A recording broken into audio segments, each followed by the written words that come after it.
Good morning, everybody. Good morning, good morning, good morning, good morning.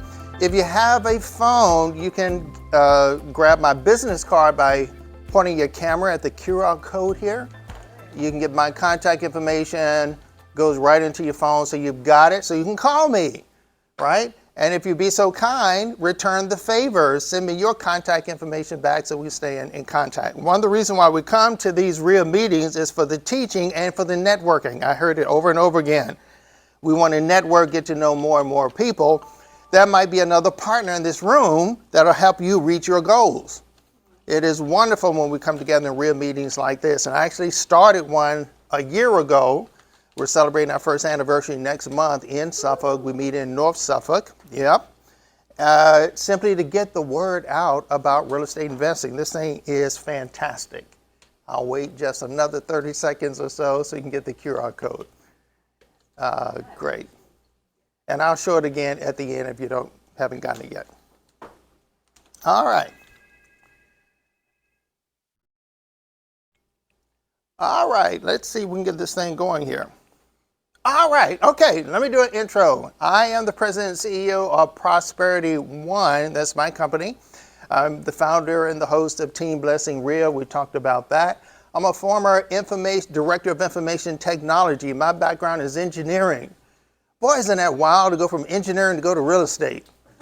I've always loved real estate, always. I've been doing this full-time 3 years now. Prior to that, it was all IT, both on the corporate side, also on my small business.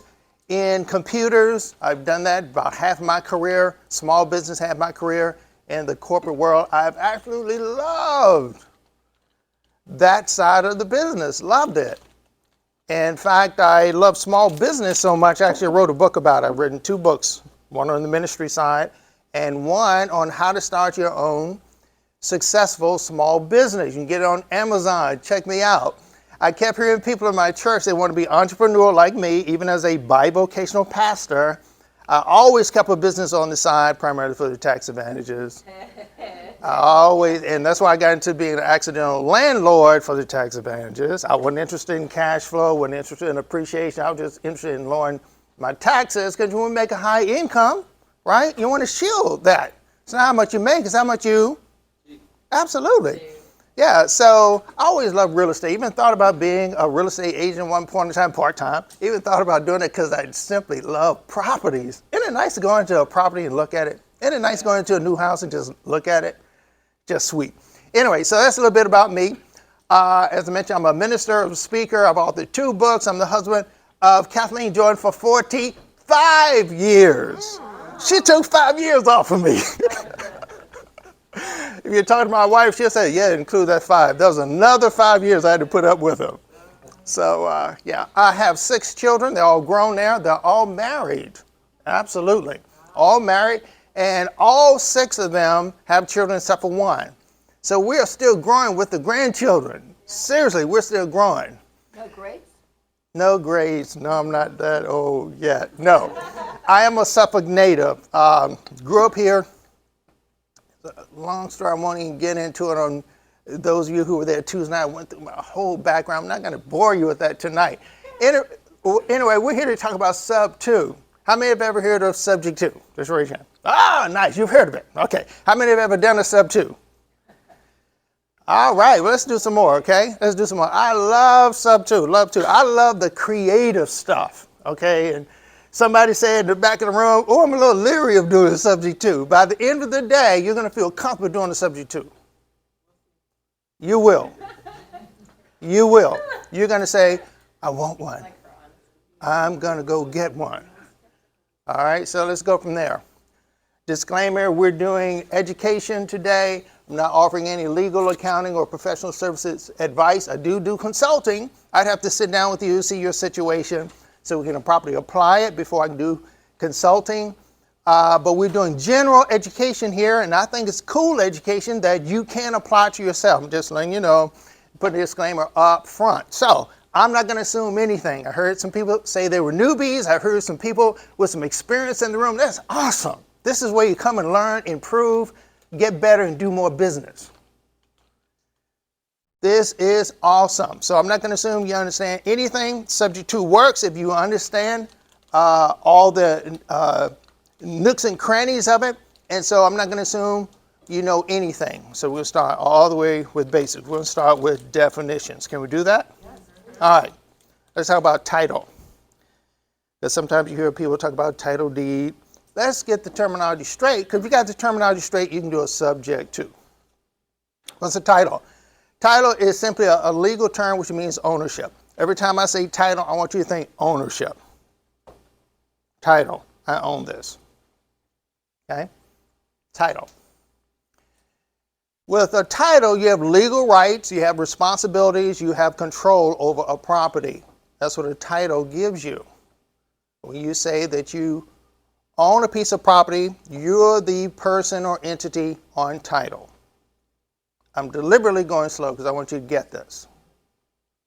SubTo is not hard if you understand it. Now, having said that, I've heard some people say that Subject to is one of the hardest pieces of real estate you can do. But it's sweet, and I'm going to tell you why you want to do it. I'm going to tell you all the benefits, why you want to do it. And if you understand it, you'll be able to do it and do it well. All right, so title. A title can be, a piece of property can be owned by an individual, it could be a corporation, it could be a couple, it could be an organization. So when we say title, it simply means ownership by someone or something. You with me so far? This thing goes a whole lot better if you participate, okay? And you can ask questions as we go along. So I want to be clear, right, as we go along. And I think I'm going to answer most of your questions. And if I don't, make sure I answer it before the end of the day. We've talked about title. Somebody tell me, what is a title? What does it mean? Ownership. That's right. When I say title, I want you to think ownership, deed. Let's talk about deed, because a lot of people say title deed. I used to say title deed. Titles are transferred by deeds. So when I say deed, I want you to think transfer. Transfer. All right? And a deed is a legal document that you will use to transfer ownership, title, of a property from one person to another. Okay, so title says ownership. Deed is the legal document you use to transfer ownership. Is that okay? Not too hard, right? Deed is a legal document. All right? Now, let's talk about some differences between title and deed. All right? A deed is a physical document. Yes? Yes. You can. So if you press the QR code, I'll give you my contact information. You reply back and say, can you give me a copy of whatever you want?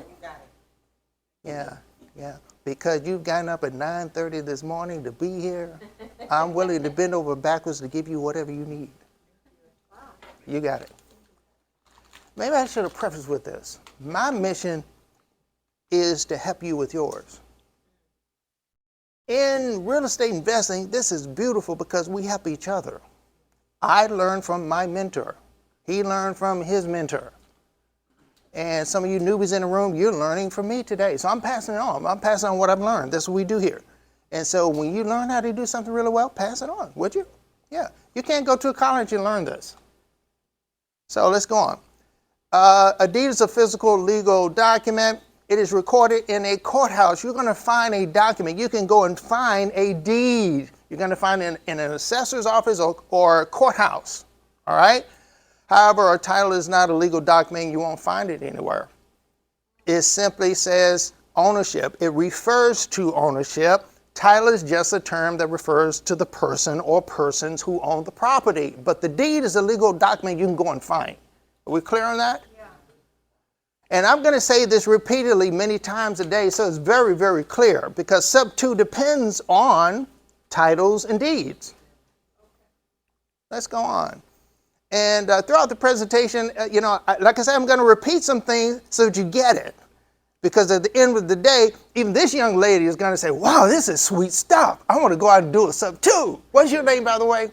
Rosalind. My idea is to get you to want to do a SubTo and not be afraid.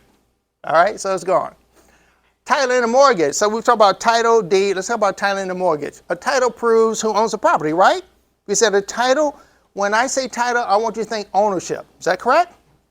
All right, so that's what a title is. Let's talk about a mortgage. It's a loan used to purchase a property. Is it correct? About 90% of people who purchase homes buy it with a mortgage. Other 10% buy with cash. We as investors, we purchase properties with cash. Sometimes we purchase with mortgages too. Okay? All right, so a mortgage is what? It's a loan, right? So let's go on here. The property is pledged as collateral for the repayment of that mortgage. So you use the property and you say, yes, I will repay this mortgage, and you can use the property as collateral. Just in case I don't, you can get your money back. Clear on that? A mortgage. Now, look at the last statement here. Would you read that? Ready, read. That's a key point here when we're talking about subject to. See, I see that question mark on your face? We're going to get that off your face. The title and the mortgage are not connected. A lot of people think they are because they usually go together. Remember, title is ownership. And we as investors, we want to own properties, right? Sometimes we want to have control over property. But in most cases, I know in my case, I want to literally own it. I want to have title to it. Because if I own it, I've just grown my net worth. I can do anything I want to do with the property without asking anybody because I own it. Now, many times people will purchase properties with a mortgage, but the two are not connected. They're not. Let's move on. That's the key point here. So then what is SubTo? Subject matter today. What is the SubTo then? SubTo is acquiring a piece of property subject to the existing mortgage. All right? Is acquiring a piece of property subject to, and that's where the SubTo comes from, subject to the existing mortgage, but a better term to use with sellers. So don't go and say, I want to buy your house SubTo. They won't understand what that means. That's the terminology we use in this room, so we know what we're talking about. We use acronyms all the time. So we want to purchase things SubTo. We talk about that in this room. When you talk to a buyer, don't use that term. I want to purchase your property using the existing financing. That's the terminology you want to use. Because they understand that. They understand there is an existing mortgage on the property, and you said I wanted to buy your property using the existing financing. That's the terminology you want to use. Is that clear? Does that make sense? You don't want to go talking to a buyer, I want to buy your house SubTo. They will have no clue what you're talking about. Half the people in the room probably wasn't clear on that when you came in today. So you don't want to use that terminology with sellers. What you want to do is purchase it by taking over the existing mortgage payments. You're not taking over the existing mortgage. Did you hear that point? You're not taking over the existing mortgage. You're agreeing to make the mortgage payments. There is a difference. Question mark. How's that possible? We'll explain how this is possible today. All right, so what is SubTo? It is taking title. Title means? Yeah. We want to take title to a piece of property via a what? Deed? That's how you legally transfer ownership. Is that correct? Yeah. And your rockstar dream team attorney is going to help you do that. All right? But you do not. Everybody say do not. You do not transfer the mortgage. Do you want the mortgage? You don't want the mortgage.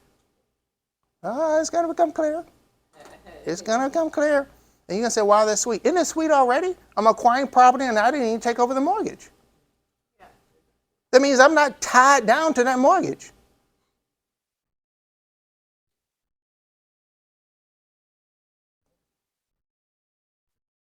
Now, the question is this legal? Now, I just finished saying, didn't I just finish saying? I'm a minister of the gospel. I advertised this meeting along with Sandy. The FCC could have seen my notice, policemen could have seen my notice, mortgage company could have seen this notice about this meeting here today. Nobody is at the door ready to arrest me. Is SubTo legal? Don't get us when we walk out. They can let me finish the presentation first. Then they've got evidence that I've taught something that's illegal, right? Then they'll arrest me. SubTo is completely legal. Would I be coming here today to show you or encourage you to do something illegal? No, this is perfectly legal. All right, so let's continue on. You do need to be aware of something called a due on sale clause. This is the thing people are so concerned about with SubTo, the due on sale clause. And I'll fully explain what the due on sale clause is. What is it? Prior to 1982, banks, mortgage companies sometimes would take people to court because they transferred title but didn't transfer the mortgage. Now I said the title and the mortgage are not connected. Remember I said that? And you can transfer title without transferring the mortgage. Is that correct? In fact, under SubTo, that is what we want to do. Back in the day prior to 1982, when people did this, mortgage companies, banks sometimes would take, sue people because they transferred the title but didn't transfer the mortgage. They didn't even ask the mortgage company, can I acquire the property? And you don't have to ask them because they're not connected. Remember I said that? Title and the mortgage are not connected. So the mortgage companies, they call that the alienation clause. Whenever you move title, not move the mortgage companies don't like that. Can you see why they don't like that? Yeah, they don't like that. So the mortgage companies, they have big lobbies, and so they actually lobbied and got this rule changed. In 1982, this Gone St. Germain Act came out that says that alienation clauses are now enforceable. So now when they took somebody to court, they could make them, or they can make them pay the mortgage, the person who took the title over. And we as real estate investors, we want to do creative things. How about you? I mean, some real estate investors don't like the creative stuff. Personally, I love the creative stuff. I love it. On every deal I'm looking for, wow, how can I work this in my favor? How can I work this so I'm paying the least amount of money up front? How can I acquire a property with no cash or credit? Or get them to pay me. That's even better.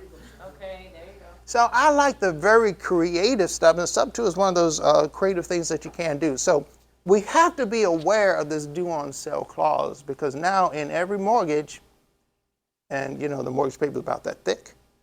You and I, when we buy properties, we only need 2 pages. But for a mortgage, they have all of these clauses in there to protect themselves. And one of the clauses is the due on sale clause. So you and I need to be aware of that, right? When we're purchasing properties subject to the existing finances. And I'll show you how to do that today safely. All right, so under due on sale clause requires a borrower to pay the mortgage balance immediately upon the transfer of the title. So that's what the due on sale clause says. Anytime you transfer title, I'm going to call the mortgage due. As an investor, is that what you want? No. Absolutely not. Let's say there's a house that costs $350,000. Well, let's say the mortgage is $350,000. And I get the current owner to transfer title to me and take over the mortgage payments. If the bank finds out about it, they could call that note due, and I am faced with paying the bank $350,000 immediately. Is that something we want? Do we jump up and cheer for that? Absolutely not. That's not what we want. However, mortgage companies do want to protect their interests, right? And we as investors, we want to protect our interests too. So that's what the class is about today. How to protect you so that you can do some creative things like this legally. Okay? All right. Due on sale clause. Most mortgage companies don't enforce it though. That's the nice thing. This is why we can do this, because the mortgage companies don't enforce it. I can show you some examples where they don't enforce it. How many of you have sat down with your attorney and set up a trust? Well, I've done that. Sometimes the attorney will recommend that you put your properties in a trust rather than keeping a property in your personal name. That's why as an investor, we recommend that you put your properties in an entity, an LLC, for asset protection. Well, your personal attorney may encourage you to do the same thing for your personal properties that's very valuable, such as a house. However, anytime you do that and transfer the title from your personal name into a trust, you just violated the due on sale clause. So why would an attorney recommend that you do this? Because they know the bank is not going to enforce it. And they don't. Banks don't enforce that. They know that the people have properties, they want to protect it very different ways, and they have personal attorneys who recommend some things to them for their betterment, so that their property, especially if it's very expensive, is protected, more protected than just in their name. That's why, as an investor, I know a lot of investors purchase properties in their personal name. We highly recommend you form an entity and put the property in the entity for asset protection. And so attorneys also recommend this as well. And guess what? The banks don't enforce it. Yes. Can you purchase the property directly with an LLC rather than going through your name and then transferring it to the LLC? Say that again. Can you purchase the property Yes. with the LLC? Yes. Right off the bat? Yes. Okay. That's what we recommend. Okay. When I mentor students, I also mentor students. One of the first things we recommend you do is, if you don't have an entity, set up your entity and we have you set up your entity. From here on out, even if you're a wholesaler, do your business through your entity. That's what we recommend that you do. That's good. Yes, in the back. Then business is offering, that's what I got my LLC through. They're offering others a free LLC this month. So if anybody's waiting to get their LLC started, go ahead and get it done this month. Awesome. Do it Zen Business. Zen, Z-E-N Business. I had a question. Yes. So I was wondering about the number of LLCs. For example, you might set up one for your business. Yes. And then after you purchase a property, you may want to put the property in a separate LLC. Good. Is that advisable for each property to have its own separate LLC? And then the company to have an LLC as well? Remember my disclaimer clause? You're not giving out. I'm doing general teaching today. I have to sit down with you, or an attorney would need to sit down to you specifically to see what's good in your specific situations. For some people, having multiple entities is a great thing. For some other people, you only want to put them in one. For some people, they may put 3 to 5 properties in an entity, and as their properties grow, they'll put some in. That's why you need to sit down with an attorney and an accountant to encourage you to do what's best in your specific situation. But to answer your question, yes, you can do that. Is it advisable for you? I don't know. We'd have to sit down and really see what will work best in your situation. Yes. It's kind of like the same question, but in terms of like if you're a first-time home buyer, for example, you can still use your LLC. Because the reason why I asked that question again is because most times they said that you have to purchase a property first before you can transfer it into the LLC first. No, Just saying it doesn't matter. Absolutely not. Absolutely not. As I mentioned, I mentor students, and we recommend for asset protection that you create an entity and you do your real estate investing as a business. If you do, when you do your real estate investing in your personal name, you're subject to all kinds of suits. And while people are suing you, they can take your personal home. Do you want your business? Do you want anything that could occur in your real estate business to affect you personally? My wife certainly don't. Serious. No, my wife likes her personal home, is nesting. I never want to put that at risk because I'm in a business. So no, I don't want to put my real estate business in my personal name. A lot of people do. That's just not my recommendation. Did I answer your question? That does. And then I have just one more. Kind of, we were just talking. So after, like, if you, for example, want to get the loan, just if you have to purchase the property, do you then get the loan in your name and then, what was it that you were saying? Transfer it over to the LLC or something? I'm just trying to, like, get clarification. You can purchase properties in your personal name. A lot of people go to their own personal bank, credit union to do that. There are investor loans as well. My company provides a DSCR loan. We require that you buy it in your entity, not in your personal name, because we know you're an investor. Let's act like investors. Yeah. Okay, let's go on. Okay, so here's one instance where banks don't enforce doing sale calls. Do you realize that the bank has the right? How many homeowners in here? Do you realize the bank can call your note due if you miss a payment? If you missed a payment or two, you realize your mortgage company has the right to call that note due? Did you know that? Because of the due on sale clause. and you sign the mortgage payments. You say you're going to pay on time, and they had this due on sale clause in there. You may not have read it, but they said we have the right to call your note due under certain circumstances, such as missing a payment or two.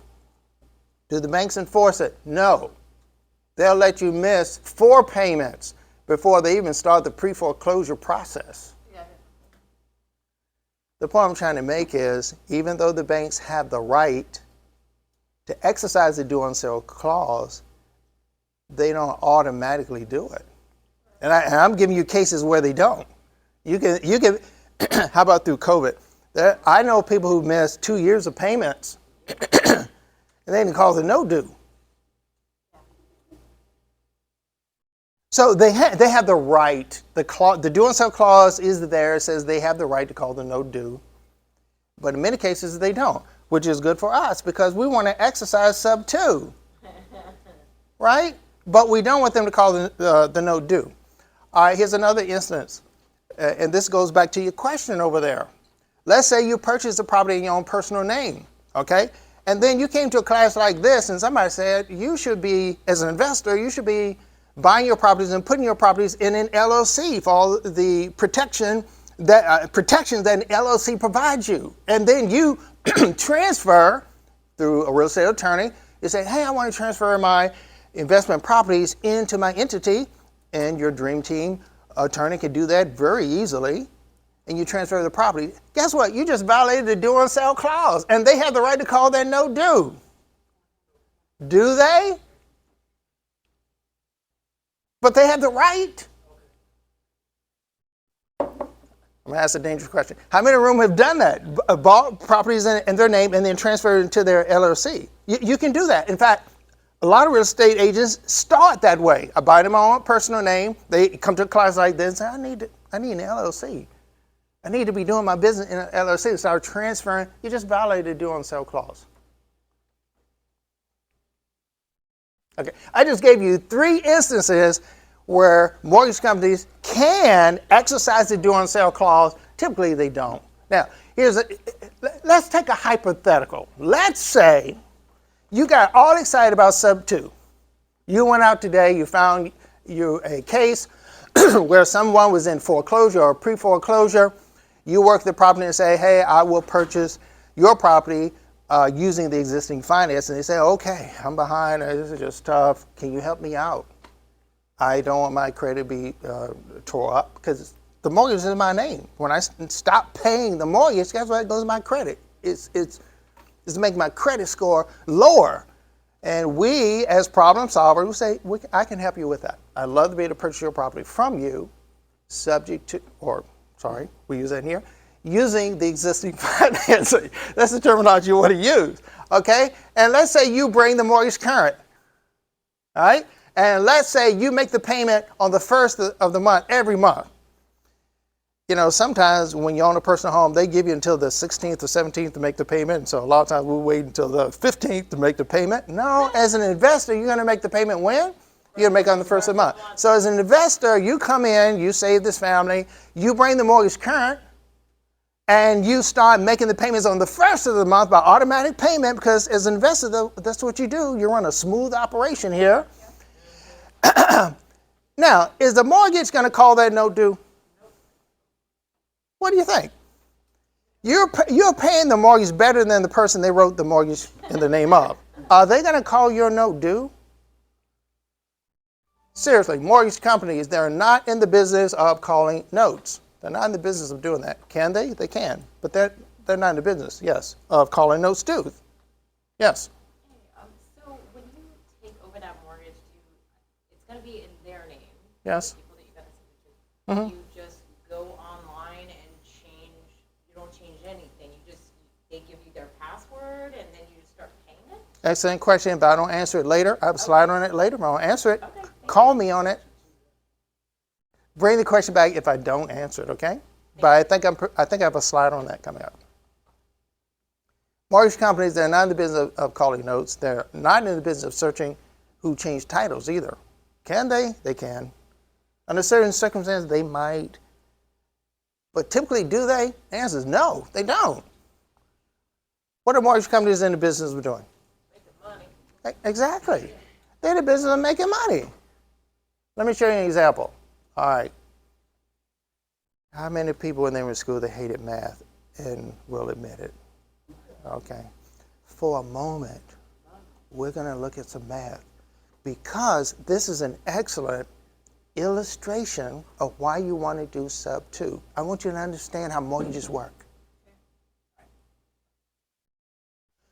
Amortization. Let's look at this. In Suffolk right now, the average sale price of houses are around $350,000. So let's just assume, hypothetically, let's look at a house that was purchased and the mortgage is $350,000, an interest rate of 5% over 30 years. In that case, the principal and interest, we're not talking about taxes and insurance because banks, they don't control that, but they do control the principal and interest. So the principal and interest is $1,879. You with me so far? We're just looking at a mortgage. You with me so far? All right, so let's move on. $1,879. Don't freak out on me. This is an amortization schedule. So that means of that $1,879 payment, $420.54 will go against the principal, will reduce the principal on the first payment, and $1,458.33 is being paid to the bank. I heard somebody say that's terrible. 3 times as much money goes to the bank as goes against that principal. It's demonic. I hate that. On the very first payment, most of the money is going towards paying the interest to the bank. So over the first 12 months, you'll reduce the principal about $5,000, and guess what? $17,000 that first year is going to the bank as interest. Now do you understand why the banks have the biggest buildings downtown? Absolutely. They're making buku profit off of people legally. Yeah. So percentage of Is that a 30-year loan? This is a 30-year mortgage, yes. That could be a 15-year loan. That's the first mistake. That helps. 15-year loans help. But typically most people get a 30-year mortgage. So I just want you to, I'm going somewhere with this. Okay? We're not off topic. I'm coming back. So hang on with me. Yes. no, just keep going. I was All right, so let's move on. All right, so let's take the same scenario, but let's say the interest rate is now 10%. I am not prophesying. I know they're saying the Fed is going to take the interest rate up some more next week. I know they're saying that. This is a hypothetical answer for teaching purposes, okay? Let's assume that same mortgage is now at 10% over 30 years. Look at what the principal and interest went to. We're not even talking about tax and insurance. It went from $1,879 to $3,072 because the interest rate changed. You with me so far? Now, let's look at the amortization table. Ouch! It's even worse. I'm paying more money per month and less is coming against the principal. Did you see that? Is that demonic or what? Listen, almost $3,000 of that first month's payment goes to the bank. I'm going somewhere with this. So over the first year, over the first 12 months, we reduced the principal about $2,000, and $35,000 of my payments the first year at 10% goes to the bank. Is that awful or what? So, mortgage companies, they're not in the business of calling notes. They're not in the business of searching for titles. What are they in the business of doing? And they make buku of it. The point I'm trying to make is they just want to make money. So if I, as an investor, I come in and I help a family out who's behind in pre-foreclosure or in foreclosure, and I bring the note current, and I make the payment on the first of each month, you think the mortgage company is going to hate me or love me? Are they going to call that note due, even though they have the right to? Does that help a little bit? A little bit, just a little bit. That's right. They got to pay all these costs. They don't want to. that family to go into foreclosure, we become problem solvers. Isn't that who we are? Let's talk about the benefits of SubTo. Why do you want to do this? Why do I like doing this? If anybody in the room finds a SubTo and you don't want it, wholesale it to me. She's laughing. I'm serious. Yeah, sure. Hey, I'm with them on No, that. I like your motivation. I'm serious. Any wholesalers in the room or anybody come across for an opportunity for this, and even if you don't know how to do it, I'll bring the contract along, and guess what? I'll make sure you get a wholesale fee because I love these. I love SubTo. And let's talk about why. Some of the benefits of SubTo. Excuse me? There are. In fact, there are a lot of properties in every city. Gotta find them. That's true. This is true. But primarily, this is what wholesalers do. They find good off-market deals that they're willing to sell. All right, so the benefit of SubTo, you can buy without cash. We said you can purchase a property simply by transferring title. Isn't that what we said? We said that the mortgage and the title are not connected. I can transfer title without taking on that mortgage. Isn't that correct? So I just bought a property with no cash. Is that correct? So is this hard to do? Why would the seller? That's right. That's what I was gonna have. There are various reasons, and I'll list some prospects for this, but let's talk, let's have a discussion. Why would anybody want to do this? Money. You have to give them something. Not necessarily. They're transferred out of the area. Not necessarily. What if they need to leave out the area and don't want to put their house on the MLS? To put your house on the MLS, a realtor wants you to fix that house up. Well, they don't have any equity to pay the commission. Sorry. There's another example. What if there's no equity and they want to sell the house? Right. They're going to end up paying at closing. Nobody wants to write a check at closing. Nobody. I mean, that deal that I'm doing right now, the 13,000, the reason I'm doing that is because there was a couple things they had to fix, they didn't have money for it, so they pulled out a loan to do it, so I'm giving that 13,000. Isn't that beautiful? See, we're problem solvers. People have all kind of issues. Issues with the house, issue with their personal finances. We're problem solvers. We come and help them. Isn't that correct? Isn't that why you're doing this? Or are you doing this to make money? Wouldn't it be nice to do both? That's what we do. We help people, and in the meantime, we make a handsome profit. There's nothing wrong with that. Nothing wrong with that. Are you with me so far? We've already said the title and the mortgage are not connected. As long as the seller is willing to transfer title, ownership, you just purchase a piece of property with no money down, with no cash. And release them from their responsibility. No, Ye- their name is still on the mortgage. The name's on the mortgage, but you have released them from making the payments. The payments are the problem. That's why they're behind, because they can't make the payments anymore, or they want to transfer out, move, or whatever reason. Actually, it helps them because they're going to get credit benefit of something because That credit's going to improve because I'm making the payment on time, on their behalf. What if I don't make payments? Or you, Then you're a bad investor. See, here's the point. Here's the point. If you're going to do this, you're making a promise that you will make the payments. And if you're not in writing, and if you're not willing to do this, you don't want to do SubTo. You're hurting other people. And that's not what we do as investors. We help people, not hurt people. no, what I'm saying is there is a legal, Yes. things. That's Yes. what I'm trying to say. Yes. You make an obligation in writing through your Rockstar Dream Team attorney that to the seller, that you will make the payments on time. We'll talk about that later. Hey, Darren, I just got a quick Yes. question here. Yeah. So when I used to wholesale property, just doing the research, but I know there's a investor you saying just for example, if they're going through a divorce, they can do a SubTo, right? Yeah. But someone's looking for a place to rent or something. X amount of years. Is there? I'm trying to remember. Is there like a contract or something? Or something you put in the contract so those people that are like, try not to confuse everybody, but you move the couple in, right? And they're making those mortgage payments. Well, man, All right. So let's just say a couple is going through. Okay. They don't want anything to do with the property. Okay. So you come in as an investor, hey, I'll go ahead and take over the mortgage, don't worry about it. You take over the mortgage payments. Payments. I'm sorry, payments.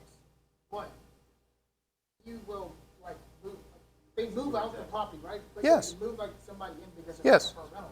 Yes. And they make those mortgage payments. But you Yes. That's what you're Yeah. That's the beauty of this.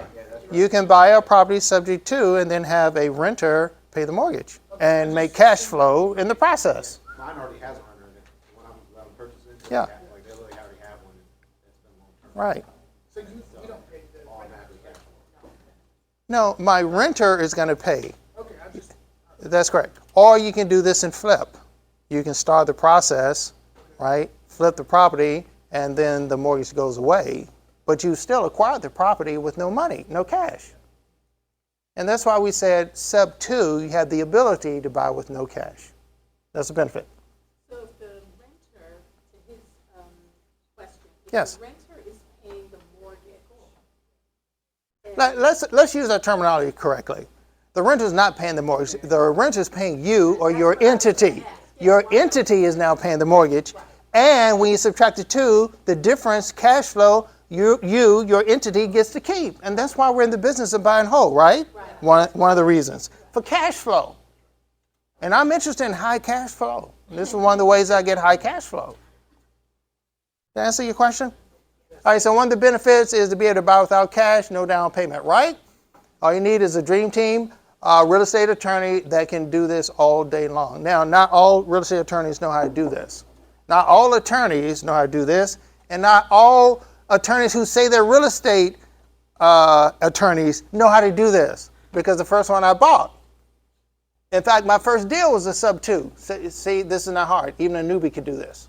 My first one was a SubTo, and I took it to a local attorney who said, I'm a real estate attorney, and so, okay, he's got a big office, big name, so I took it to him, and he didn't have a clue how to do this right. And so he's learning just like I'm learning, but we got through it, and it did work. But you want to get to the point where you have a dream team attorney who knows how to do this, can do this all day long, it's a piece of cake. Pfft. And my dream team attorney, she does all day long, not a problem. Yes. Is that their official name, Dream Team? No. I'm just making sure I don't use that. Hey, are you a Dream Team attorney? That's a good question. Back in March, Team Blessing RIA, one of our meetings was, we talked about having a dream team around you that you can leverage to help grow your business. Because we're not experts in everything. We're not experts in legal, we're not experts in accounting, we're not experts in insurance. A lot of things we're not experts in. We're experts in making money through real estate, but we have a team around us to help us get that accomplished. So we put together what we call our dream team. Our best attorneys, our best insurance brokers, best wholesalers, the best real estate agents to work with that are investor savvy. And we built ourselves a dream team that we passed around to everybody within our group. So that's why we're calling a dream team attorney, because they know what they're doing. And they're helping us, not hurting us, and not slowing us down. And I found that my first attorney who called himself a real estate attorney didn't have a clue of how to do this. And we got through it. It was a flip, so we didn't keep it long. So if there was something wrong with it, nobody ever found out. They never messed with us because we didn't keep it for 6 months. So if you're doing a flip, you buy it, and then it's over when you sell it. People don't know what they're doing, it costs you money. That's true. That's true. That's why we spent a whole session on building a dream team. And so we went around the room and say, hey, who's your best attorney? Who's your best insurance broker? And we collected and we said, these are the best people we're going to work with. So that's why we call them dream team. Okay, let's go on. Another benefit, you can buy without credit. We said that you purchase by transferring the title, right? Yep. Did anybody ask for my credit? Anybody pull my credit? Did the mortgage company pull my credit? They don't even know I did it. How are they going to pull my credit? No, nobody's going to check your credit. Is this sweet or what? Yeah. Is this sweet? All right, I need to settle down. Sometimes I get excited about something too. I just bought a piece of property with no cash and no credit. That's sweet. Okay, another benefit. You can buy without credentials. It means you can purchase a property again by transferring the title, right? Isn't that how SubTo works? I purchase a property simply by asking the seller, are you willing to transfer the title ownership to me? And I guarantee that I will make your mortgage payments going forward. And if they say yes, you transfer the title of the property. You own the property. And here again, nobody asked you for credit, and no mortgage company is going to qualify you for a mortgage because you're not getting a new mortgage. You're using the existing mortgage. That's why I corrected you a moment ago. We're not taking over the mortgage. We're taking over the mortgage payments. The mortgage remains in the previous owner's name. And we'll get to that. I know there's still a question about that. We'll talk about that. Yes? How long will it stay in the previous owner's? As long as I own the property SubTo. As long as I want to do a SubTo. I could refinance, right? I could flip it. That gets rid of the mortgage. But if I decide, I'm the owner now, right? I own title. Which means I control the property. I can keep this SubTo going for the remaining 30 years if I wanted to. How does, well, say I did it, how would my credit be better? Your credit benefits because I'm making payments on your behalf on time. No, And if I'm the investor. you're the investor. Yes. And it's in the mortgage is in their name. Yes. I have the title. Yes. How does my credit? It doesn't affect you. Yeah. I need to get other properties and do other stuff. Well, here again, we encourage investors, Prosperity One, we encourage investors to buy not in your personal name, so you don't need your personal credit. You buy it on behalf of your entity. So your credit doesn't matter.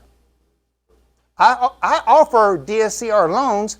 We're not looking at your credit. We'll start with what is your credit score to get you started. Because if you got a good credit score, we'll loan you money up to 80%. Of course, you got to come up with the other 20% somehow. Hey, Durham, Yes. let the people know what that type of loan is so they can get a better understanding. Debt service coverage ratio. As long as your property cash flows, if you've got a good deal, and investors should be looking at good deals and not just a deal. There's a difference between a deal and a good deal. If you have a good deal for buy and hold, it cash flows well.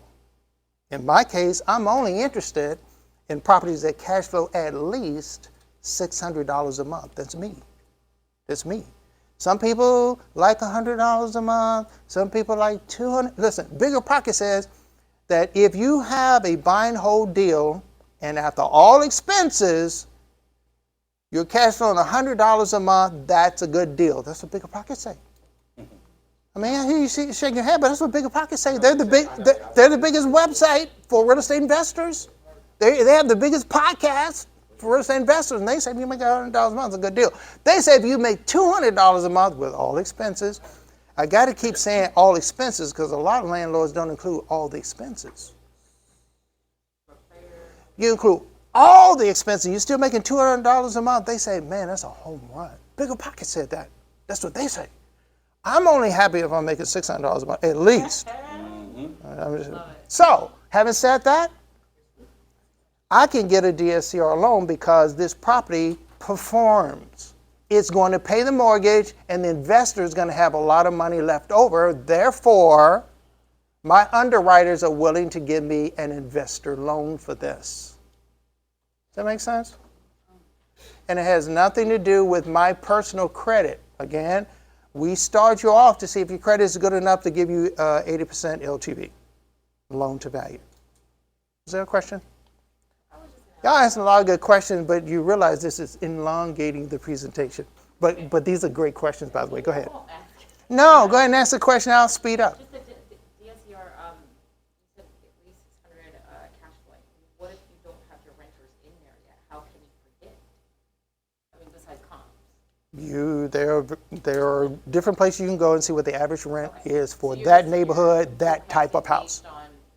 It is much better if you already have a renter in, and then we can prove it. You have a document. You have a legal document that says this is what the rent is, right? And we already know what the mortgage is going to be, what the taxes and insurance are, so we can calculate what cash flow is. Does that make sense? Okay, so you can buy without cash, credit, or credentials. Let's go back to amortization. Okay, so You guys who don't like math, bear with me a little bit because there's another benefit here. In order to be an engineer, you must like math and science. I always liked math and science. So my counselor said, you need to consider engineering. I was considering becoming a lawyer or going into engineering.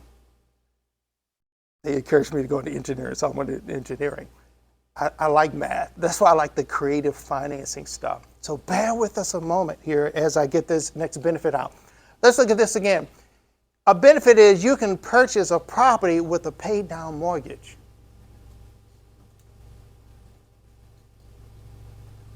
See, Sandra know where I'm going with this. Let me make this clear. Let's go back over here to this example.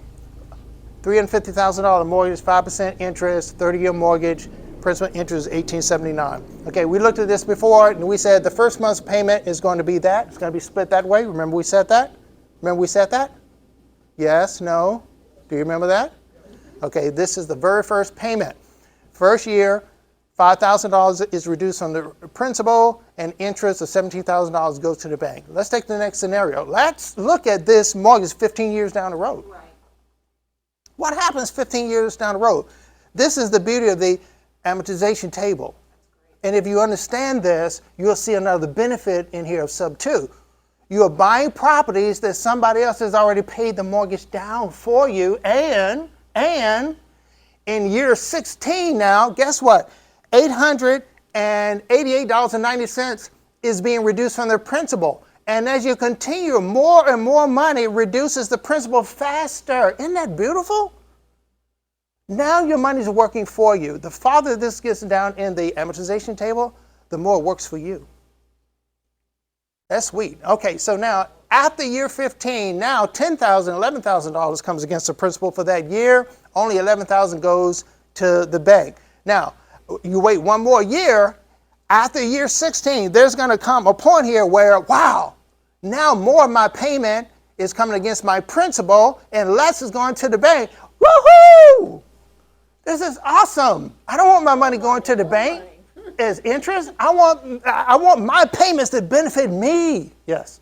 If the property's worth that much, right? Yes. Because the previous owner could have bought the property for $500,000. You come along, do the SubTo. It's actually not worth $500,000 anymore. I don't know. Does that even happen? Why would it not be worth $500,000? I don't know. In most cases, houses appreciate. And us as a real estate investor, we're not going to get into a bad deal. So we're going to see, is this a good deal? First of all, we're not going to just do it to do it. It needs to be a good deal. And so I'm purchasing a house where the payments make sense for the value of it. And typically the value of houses go up. Can it come down? Yes. Can it come down? Can 2008, 2009 happen? But I'm told that years like 2008, 2009 only happen every 70 years. So I'm not expecting that to happen anytime soon. What's Again. actually happening right now? Right. But not at the rate of 2008. Well, Go ahead. people overpaid. And actually, There were a lot of problems in 2008. Question? actually, to her question, you're really pointing it out at the top there where you say after 16 years. Yes. So you can't think about the property today. You have to think about what they paid 16 years ago or 15 years ago versus now it's 15 years later. Now we're going to see this kind of amortization table. Yes. That's what we're seeing. But what I'm saying is if somebody has already paid down 15 years, you come in year 16, you purchase the property according to the existing mortgage, this is the benefit you get. Right. You don't start all over again Right. where your payments go mostly to the bank. You come in where most of the payments are now going towards you, which now builds your equity. In the sweet spot. You come in now it's sweet Absolutely. Well, here's where this scenario could happen. Somebody is in a distressed situation, maybe an older person who's going into a senior living situation or whatever. An investor has come along and said, oh, I'll offer you 25% less than your house is worth, and they've totally insulted them. And you come along and say, I like your house, it's beautiful, it's exactly what I'm looking for. I will use the expression you used, and you get it for no money down, and you haven't insulted them, and you pick it up for no money down. That's where you get this deal. Yes. Yes, I agree. To answer what you're saying too, let's say that it was high, let's say it was $500,000, right? Can you afford the mortgage? Is your tenant paying the mortgage off? Because regardless of the situation, are you cash flowing? So if you took it over that loan, as the years go on, all the property value is moving up. So it's good, you're going to increase. So no matter what, you're getting a house for free, and you're taking over a payment that you're not even paying because you have a tenant within there paying, and you're cash flowing. I mean, you still have a deal. Yeah. So you're not having to worry about. I'm not worried about what the house costs too much, or whatever, if it's outpriced the neighborhood or whatever the case may be. But now I want to look at the deal like you was talking about before. The deal is where I'm at. Okay, what's their mortgage payment? Maybe they have that $500,000 mortgage, but they paid it down for 16 years, and now it's something it's something to look at. And then now you can bring in a renter that can afford that mortgage. Now you're cash flowing and have a deal. Did y'all just hear that? Did you all just hear that? Did you hear that? I'm so confused. I'm like, what? No, yeah, because so basically, okay, so the renter's gonna be paying all the mortgage because you're coming in the middle of the 16-year period, and then basically, with the renter paying that mortgage, I mean, you're gonna put that amount to the mortgage, and the rest is yours. Yes. It's reducing the mortgage balance quicker, and equity is the difference between the value of the house and what you owe on the house. It gets sweeter the farther down in this amortization table you get. Yes. And when you're talking about 15, 16 years, the monthly mortgage amount could even be less than what we're accustomed to seeing. Correct. Those numbers Because could that be was even 15 lower. years ago. Right. And they were paying prices at 15 years ago, which were lower than what they are today. And I love what he said over here, because there are 7 benefits, right, to real estate investing, especially the long term. You might not even be so concerned about the appreciation or the value at this point, but if it cash flows, that might be what I'm interested in. It all depends on what you're trying to get out of the deal, right? So even in your scenario, even if the value of the house has come down somewhat, you put a renter in there that's paying more than the payments, you're making cash flow, and that might be what you're interested in. Because you got in with little or no money, so you're creating money. You just created a machine that produces money for you. Okay, question. Yes. Question. So does that mean subject to works better after 15 years of mortgage? Yes. See that? The light bulb just came on. You have to target, It gets sweeter the older the mortgage so you is. have to target those mortgages? Not necessarily. Because what I'm saying is if you target like 2 years old mortgage, Mhm. is that gonna work like that, right? It won't work this sweet, but they'll actually be easier to do if it's only 2 years on the mortgage. Because you got to remember, after 15 years, right, there's a lot of equity in this house, and the seller may not want to give up that equity without you coming up with some cash up front. Okay. Unless, of course, it's a death or a divorce. That's correct. That's correct. There could be some extenuating circumstance. They're just desperate. I want to get out. Have to give. Yeah, to get it. I just want to get out. They don't, I just want to move. I want to deal with this. I can't make the payments anymore. So there are certain circumstances way down here, 15 years. That's really sweet if you can get one of these with a 15-year-old mortgage and not come up with any cash. That's really sweet. Was there another question?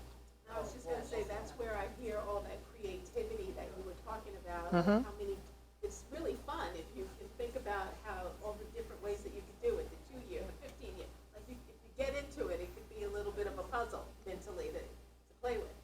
I get that. Are you saying math is fun? After 16 years, $12,000 reduces the principal. Now the interest, you're only paying $10,000. So wow, it gets sweet. It gets better here on out. Okay, more of your money goes against the principal. So the benefit is you can purchase a property with a paid down mortgage. This is awesome. I'm not aware of any other way of purchasing a property that's this sweet. Okay, and the older the mortgage, the more each new payment reduces the balance. Make sense? All right, which means your wealth grows faster, right? That's why we're holding properties, right? Because they're continuing to appreciate and the mortgage continue to go down. The equity builds on each property. This is sweet, man. This is why I'm in real estate investing. Let me give you an example. This is a house that I purchased SubTo. Okay, the house didn't look like that when I bought it. It looked much worse than this when I bought it. This is after the rehab. An investor bought this house 15 years previously. And the investor was supposed to do something with it, flip it or whatever. Never did anything, never rented it out. And the house just sat there and deteriorated. After 15 years, a wholesaler came by and said, you want to sell this house? And he said, yeah, I just want to get out. Because he was retiring, didn't want this debt anymore. He's still paying the mortgage, remember? He said, I just want to get out. And didn't even want any money for it. Here's a situation. He just wanted to get out. He said, I just want to sell the house. And he's selling the house by simply transferring title. All right? And you see, he has paid down the mortgage for 15 years. So I get to pick it up in year 16. I see the advantage of what we just finished talking about, SubTo. Let's see. So each new payment that I made reduced my mortgage a lot faster, which builds my wealth. Isn't that sweet? This is an actual example. This stuff works today. All right, so another benefit, instant equity. Likewise, when you buy a house that has a paid down mortgage, guess what? You get instant equity the moment you take over the property, right? Yeah. And agree to take over the mortgage payments. Not the mortgage, but the mortgage payments. You get instant equity. Let me give you an example. Again, this is the first house that I purchased SubTo. The house did not look like this when I purchased it. This was a person who just wanted to get out of the house. In fact, the person was getting older. The daughter wanted her to come and live with her. They didn't want to fix up the house and put it on the MLS. They said, I just want to get out.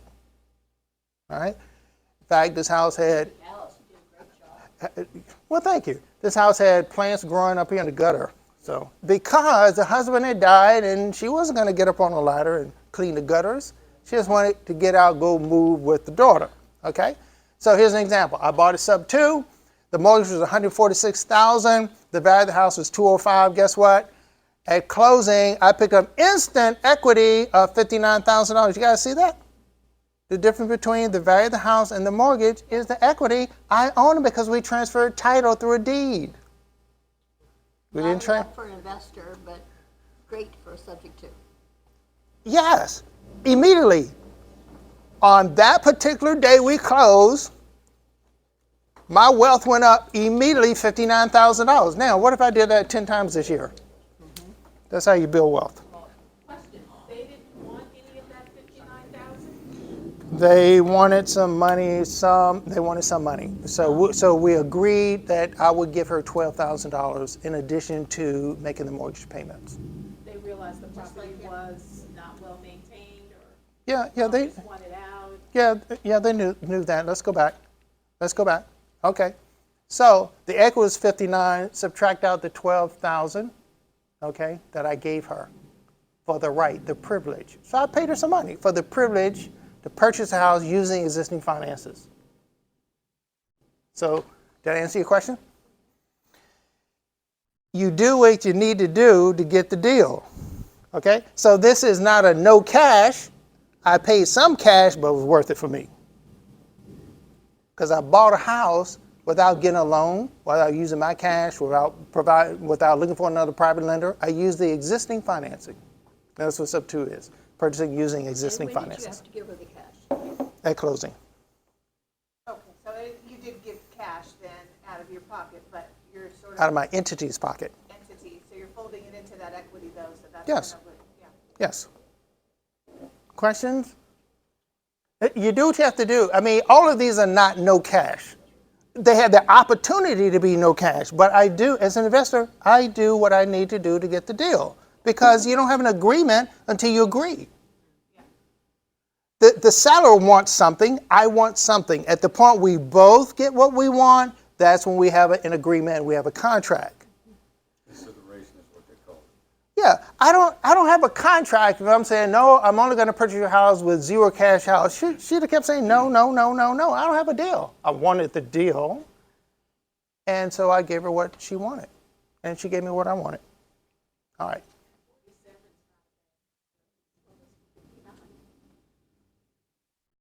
So the benefits of SubTo They buy with no cash, no credit, no credentials. You get a paid out mortgage which builds your wealth faster. You get instant equity. Not a bad deal, right? Anybody want to do SubTo? Yeah, okay. See, I made a believer out of some of you. I'm still working on you.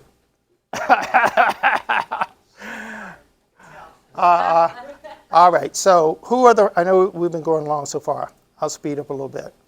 So who are the prospects? How do you find people for SubTo? All right, that's fine. Anybody who wants and need to sell fast, right? Because investors, we say we close in as little as 2 weeks, not 2 months, because we don't need to get approval for a mortgage, right? All right, so really anybody who needs to sell, want to sell fast, need to get out of Dodge, they're moving, traveling, whatever. We can get this thing done in 2 weeks, not 2 months, because there's no mortgage involved, no mortgage approval, right? Any questions about that before we go on? I'm trying to speed up a little bit because I know I've been going for a little long. Just really quick, I'm sorry. Yes. You would definitely, though, do some kind of, shoot, I lost the word, where you're valuing the house. Yes. Right? Yeah, before any of that or in this process? Okay, you do what an investor would normally do. You investigate. Okay. You see if this opportunity makes sense. Okay. You do your analysis. If it makes sense, then you figure out how you're going to buy it. You could buy it all cash. I believe in OPM, using other people's money. This is one way of using other people's money. In this case, I'm using the mortgage company's money. Which we always do, but in this case, they haven't approved it. We just went in and took it. Yeah, we just agreed to make the payments on behalf of the person the note was written for. Okay, let's move on. So who is another prospect? Somebody who wants to list price. Okay, let's talk about this. We can pay you, I'm willing to pay list price. It's almost going back to the gentleman over here. Sometimes the investors, we're stuck up on price. I'm only going to buy this price. Or sellers, they're stuck on price. No, I'm not going to discount $5,000. I need list price or better, period. So as an investor, and if I can use SubTo as my tool for buying the house, I say, okay, Mr. or Mrs. Customer, I will pay you list price as long as you give me my terms. And my terms is I'm purchasing your property using the existing finances. Do we have a deal? Because I've already analyzed things, and if it makes sense for me, for whatever reason, it might be cash flow, whatever it makes sense for me to be able to buy it, it may be advantageous for me to buy it with no cash. Whatever the benefit is to me, if we can agree upon that, I'll pay you list price. I see you're stuck on list, no problem, I'll give you list, give me terms.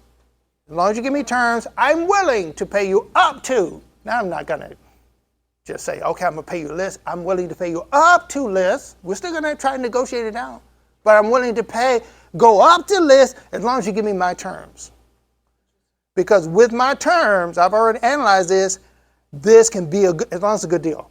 You don't want to buy anything that's not a good deal. But I've already analyzed it for whatever reason. I'm getting cash flow. I know the house is going to appreciate. I'm getting built-in instant equity. There's some reason I want this house.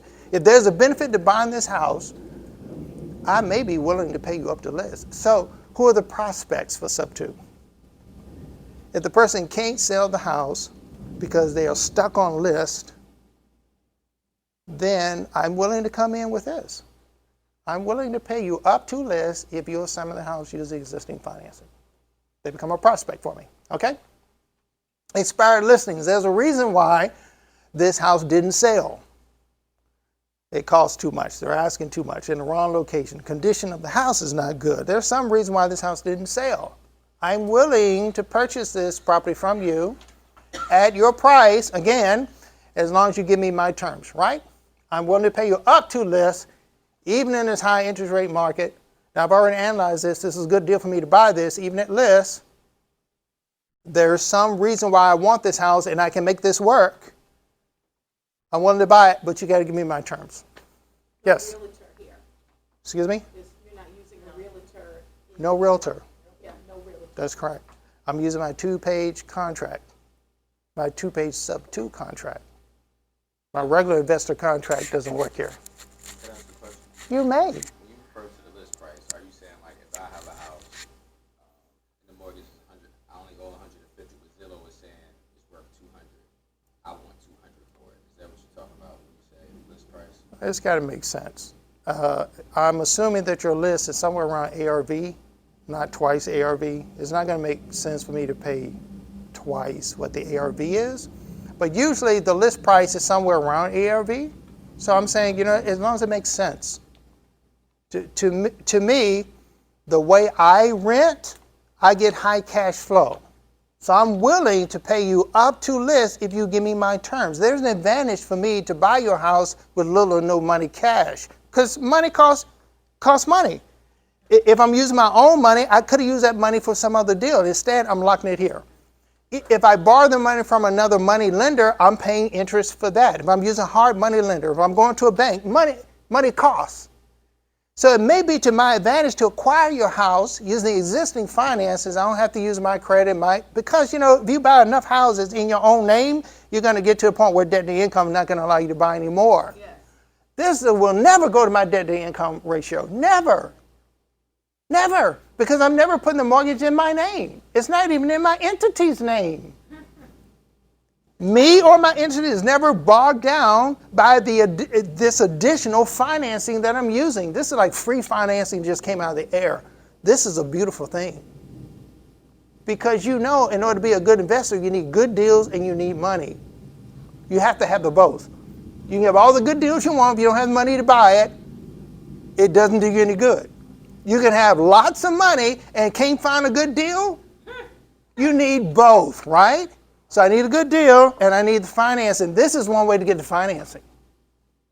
Can I ask Yes. another question? You may. You can only ask one more question. Just kidding. This is the last one. No, seriously. I'm joking. Zillow says 200. Yeah. You come in and tell me, hey, but that's the ARV. The status of the property right now is worth about 170. I'm willing to pay that. Is that what the conversation would be like when you're saying paying us a list? No, what I'm saying is they've already put this house on the MLS. It's expired. It's been on there 3-4 months. It didn't sell. It's now off the MLS. As an investor, I'm looking at expired listings. So I go to this person, I say, listen, you weren't able to sell your house. Well, I know I can probably figure out why the reason is. Condition, location, asking too much, whatever. If it makes sense to me, I'd be willing, Mr. and Mrs. Customer, to buy your house from you at the price you want it. That's going to make them happy, right? Because some people are stuck on price. Some people don't want to give up $5,000. No. Some people have sentimental value on their properties. They think it's worth more than what it is. I'm willing to help you feel good about your sale. I will purchase your property from you at list. Of course, I've done my analysis. Still makes sense. As long as you allow me to purchase using existing finance. As long as they say yes and it works out in my analysis, I'm buying it. I'm writing a contract. We're going to close. It's going to be my property. He's not finished. Go ahead. And then you're just going to pay the difference between the existing mortgage and whatever the list price is. I'm going to continue to make the payments because that's what I agreed to do, to make the payments. And pay the sellers the difference between the mortgage and... So that means that would have to be a good deal for me to pay him the difference. That's correct. Okay, all That's right. So that's what You asked the right question. That's right. But through my analysis, it would still have to be a good deal for me to do that. You wouldn't even call and ask me unless you already did. That's correct. That's correct. I wouldn't even go out there and, $1,000 down, that's what you're trying to say. excuse me? That's your $12,000. That was a $12,000 in that other case. That's correct. You're buying them out of their equity. That's- What you think that's now. That's correct. Yeah, so That's correct. Can I just make a comment here? Yeah, go ahead.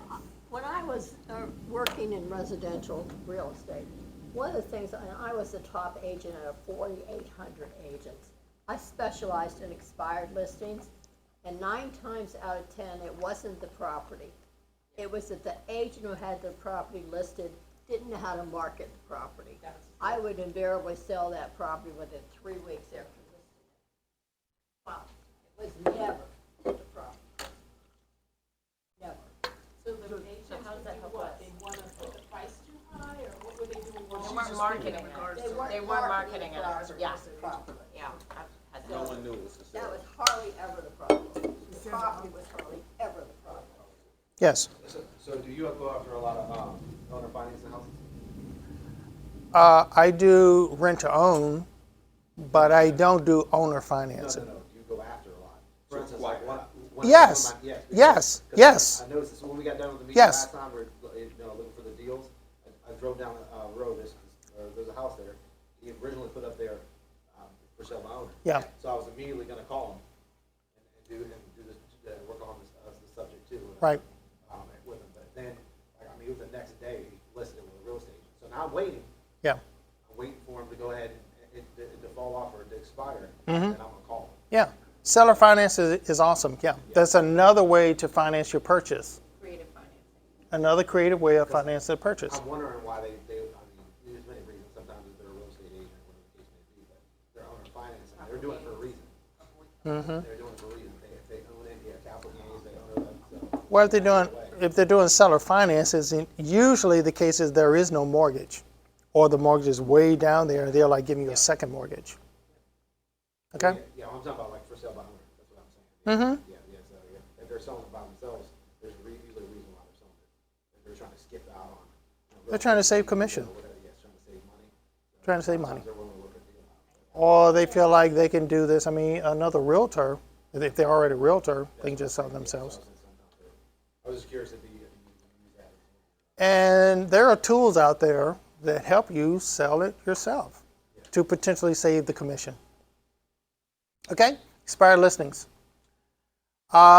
Same thing, if it's been on the MLS for months, again, you can be willing to pay up to list price as long as you can get your terms. Sellers with little or no equity, I think we talked about this one. After paying the sales commission and closing costs, they may have to walk away with the bill at the end. We prevent this. Why? Because we are problem solvers. Sellers get to walk away from closing with no cost. We pay the closing costs, and that gets done. Excellent example of that is a VA loan. Because a VA loan, they purchase that with no money down, right? And what if they need to move, or just want to get out, or there's a divorce, or whatever? Usually there's not a lot of equity in a property. So they may have to pay at closing to sell the house. Normally people have built up enough equity. They've already put some down payment in. They built up equity over a number of years. And so most people don't have to pay at closing. In some cases, a vet will have to pay. No problem with us. We can get this done. In fact, here's a live example that I'm looking at right now. Is an example of a vet who bought the property for $339,900 last year. The VA loan is now $343,000. Isn't that interesting? Because of closing costs, and he put nothing down. The value of the house is now $361,000. Okay. Is this person going to be upside down in the closing table? Sales costs and closing costs. If this person decided to sell through a realtor, it's going to cost them $32,000. Guess what? They're going to have to write a check for $13,000 at closing. So this becomes a prospect for you, right? They've only been here a year. That's why it's upside down. They built no equity. They put no money down. So if you sell this through a realtor, plus closing costs, it's going to cost you some money. No problem with us, however, right? We come in with our solution of, we bring SubTo to the equation. We pay the closing costs. There is no realtor commissions to pay because this is direct sale between seller and us. We simply transfer the deed. We simply transfer the title through a deed, and we pay the closing costs, and we just bought a house for some money. It wasn't no cash, but hey, we just purchased a house with little to no cash. No credit, no credentials. And even after paying the cost, we still ended up with instant equity of $8,000. Make sense? So we're talking about who the prospects of SubTo is. Somebody with little or no equity, because they may have to pay at closing, you prevent that. Pre-foreclosure is another one. We save the seller's credit, we bring the mortgage current, prevent foreclosure from going on the credit report. That's a good thing, right? Owner doesn't have to pay closing costs. We pay the closing costs if needed. We even give them some cash to help them move. The reason why they're in this position because they don't have enough money, right? We may need to have to move. This is the one that confuses me. How do you do this with no cash? Doesn't somebody have to bring the payments current? Okay, this one is going to require cash. Okay, Now I'm okay. In some circumstances, you don't need any cash. But I'm going to tell you how sweet this deal is. You're going to want to pay cash. Here we go. Real quick, also going back to VA loans. Yeah. The VA does not give a new loan to that person until that loan's been paid off, so they're not going to be able to buy another house. We'll talk about that. Okay. Here's an actual example that I'm looking at right now. This person is in pre-foreclosure and paid the mortgage. They bought it for $298,900 last year. It's an FHA loan. The mortgage balance now is $290,000. She's in default 3 months. The value of the house is now $391,000.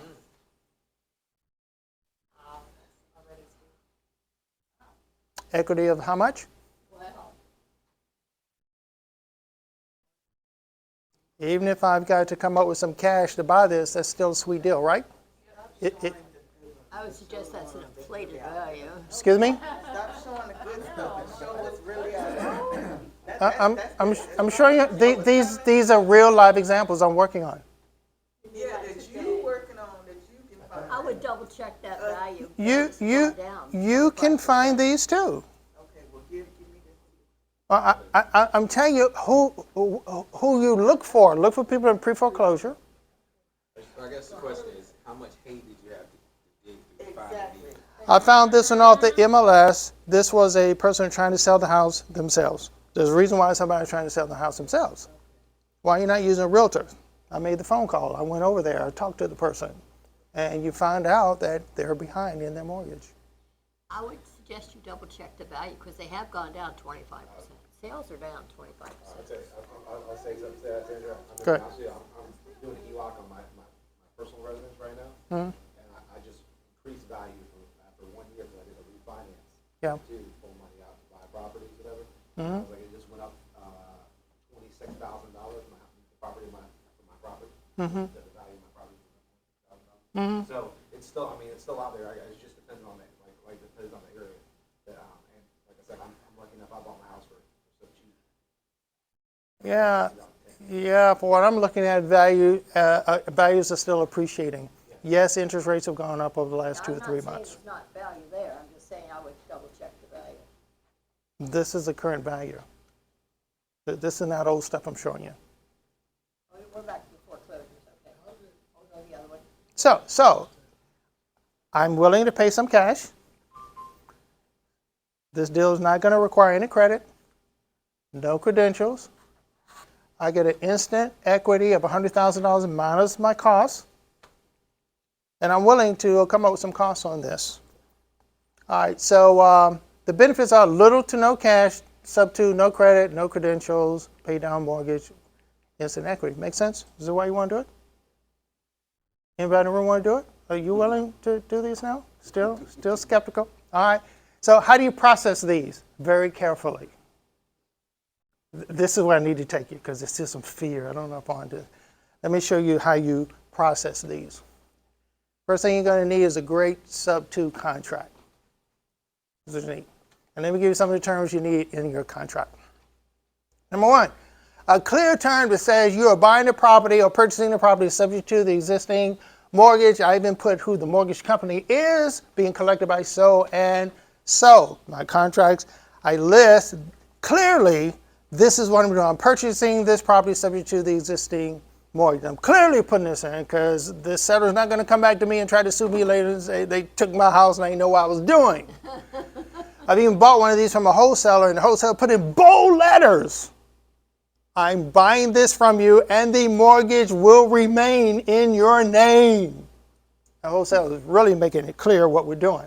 You're not going to come back later and say, I didn't know what I was doing.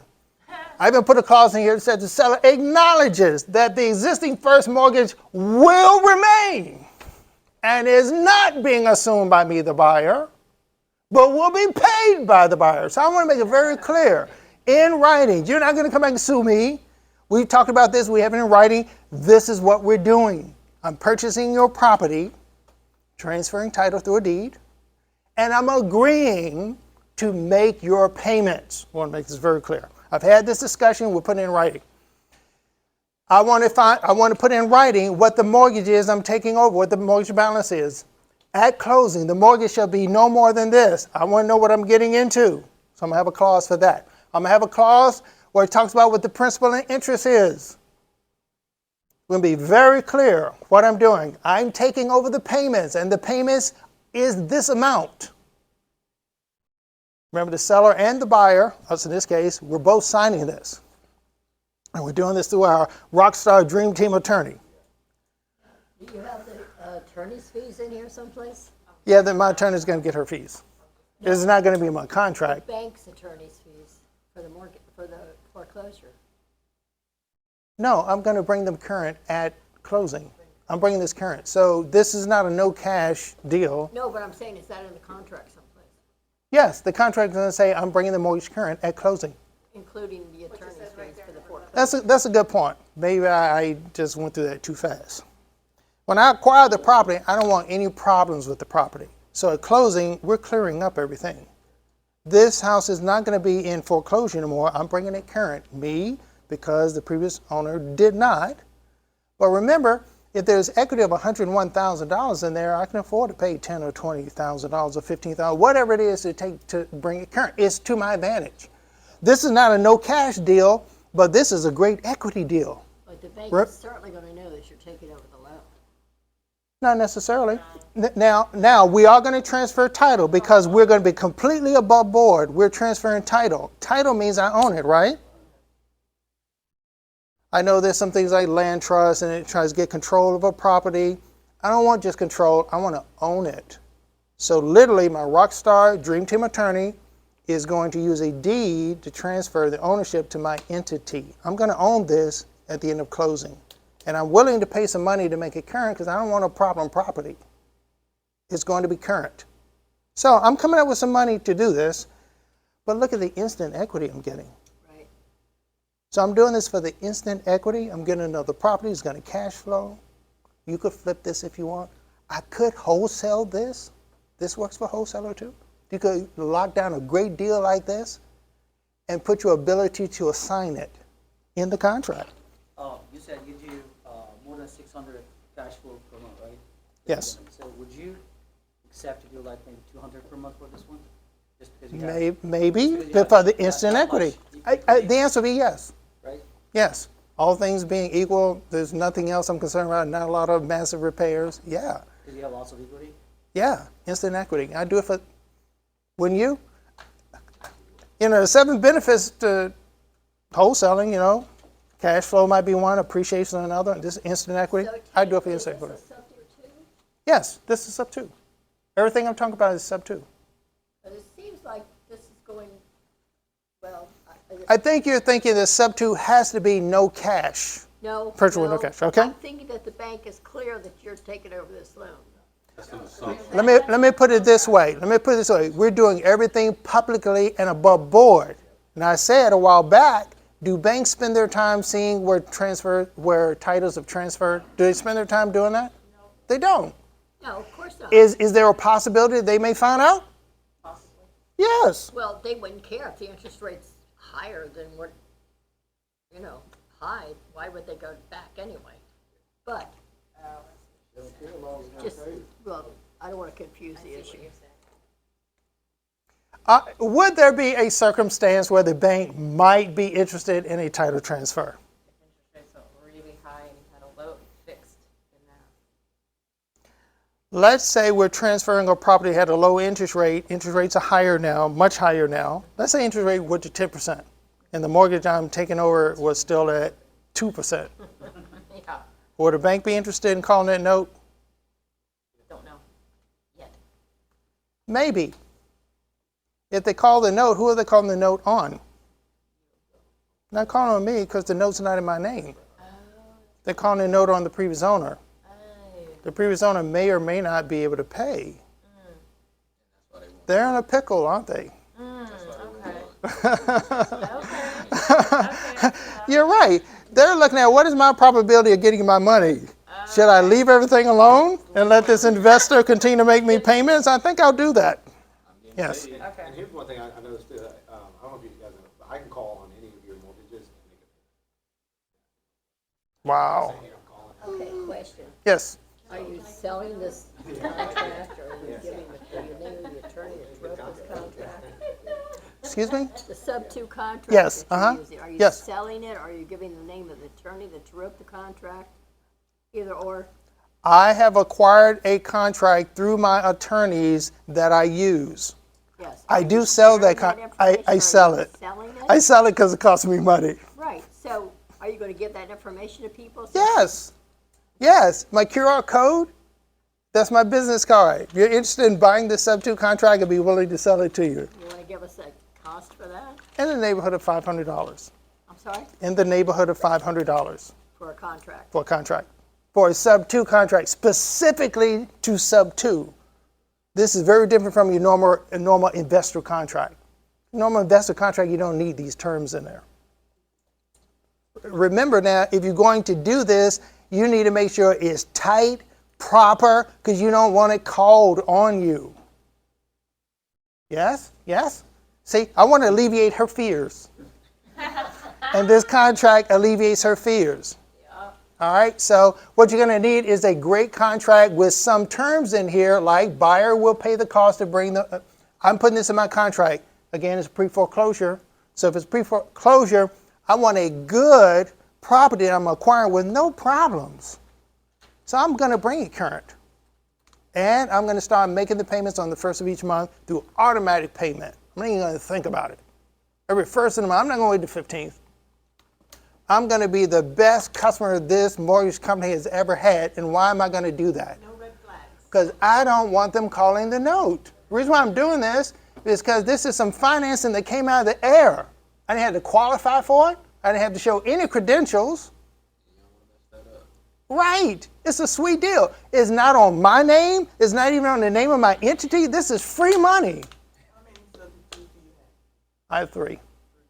And I want more. So seriously, if you find a client, a prospect, I'd be willing to help you close it. I'll bring the contract and I'll pay you a wholesale fee to help me close it. Yes, I will. You just find a good prospect for this, I'd be willing to pay you a wholesale fee for it.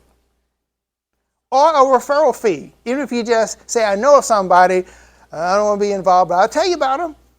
I'll even pay a referral fee at closing. I pay referral fees up to $1,000. I'm going to pay a wholesale fee of more than that. Then the deal is yours. Yes, yes.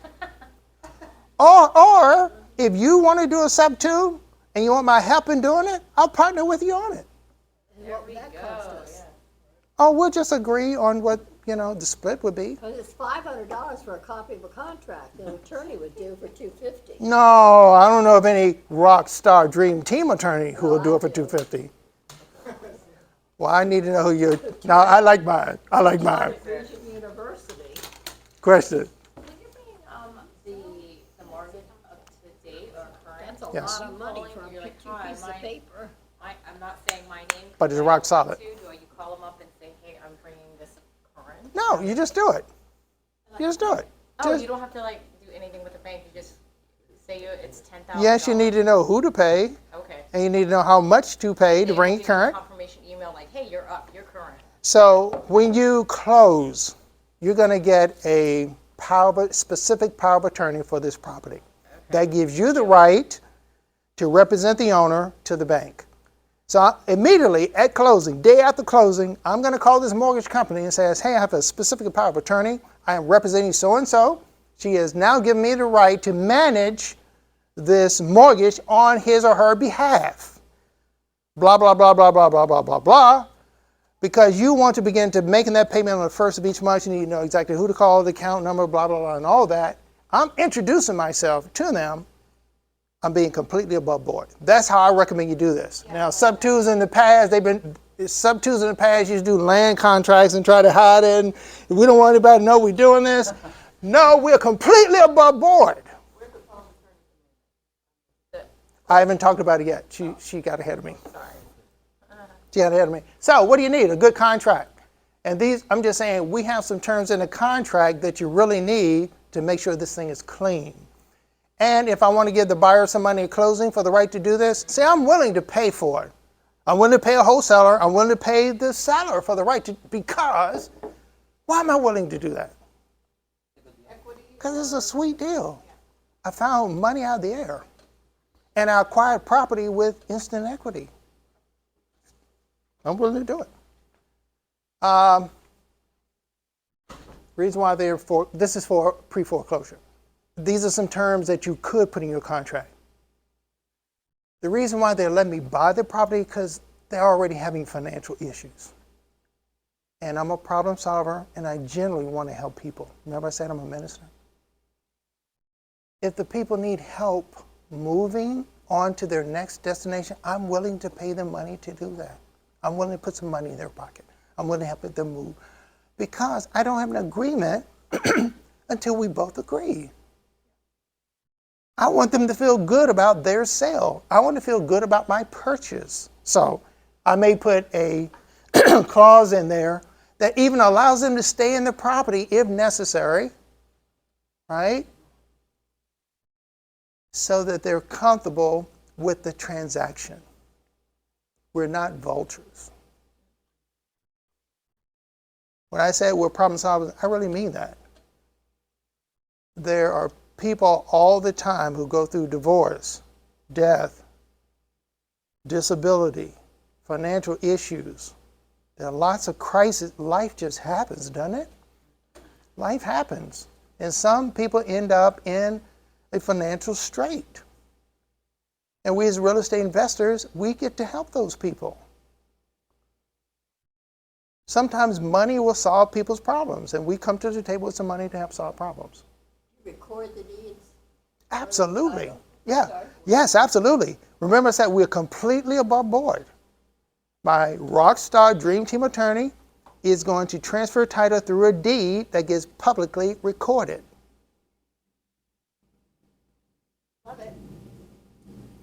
We're not hiding anything. Now, if the bank chooses to call it due, we'll address that at the time. But I'm completely above board. I'm not hiding anything. I'm taking title. I own the property. My entity literally owns this property. Okay, I think I've stressed it long enough. Okay, did I miss something here? Yeah, I'll even give the seller security that I will definitely pay the mortgage on time every month. I guarantee you that. And if I don't, I give you the right to take the property back at no cost to you. Can I do more than that? I can't do any more than that. I can't do more than that.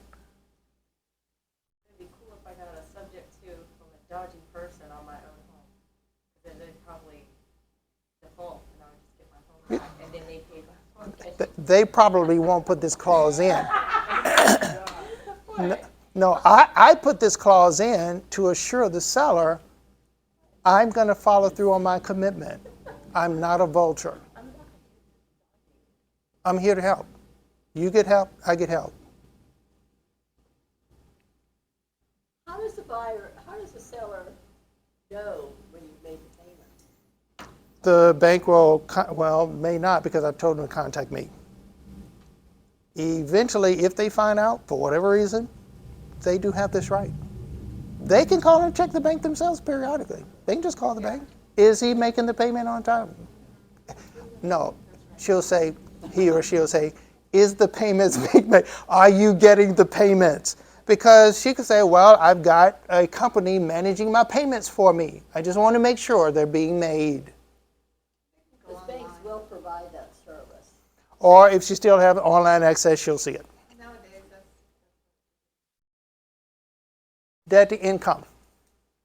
If the seller plans to buy another house, remember this remains in their name. If they want to buy another house, they get another house with another mortgage on top of that, they may have a problem qualifying due to debt to income. Would you agree? Yeah. There's a possibility. There's a possibility. So I'll go ahead and address that. We pretty much say our rockstar dream team attorney can set this up so it doesn't negatively impact your debt to income. There are at least a couple of different ways my attorney can fix this. And so in the contract, I'll put a clause in there. If the seller chooses, steps can be taken to limit the impact of this contract, which could present a problem on your debt and income. However, our attorney can fix this for you in advance. However, this is a cost of you, and it typically costs $1,500. If you want to exercise this, check the box, yes or no. So we address this. Remember, I'm being completely above board. You could just soon give them a lease. They could show having income from the property. That's one way. That's one way we solve this. Pay for it. Yeah, we're saying my attorney can handle this for you. It's a couple of ways, at least a couple of ways she can solve this for you. Typically costs around $1,500. You're going to have to pay this. You want to exercise this or not?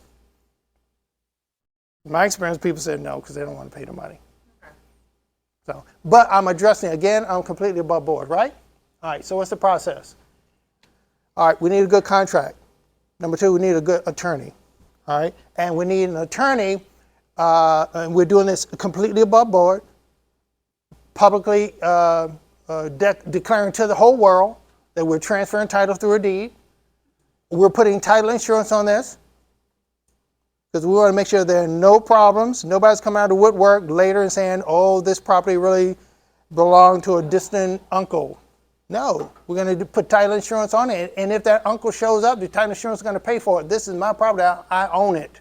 At closing, I'm going to know I own this. So we're doing everything completely above board.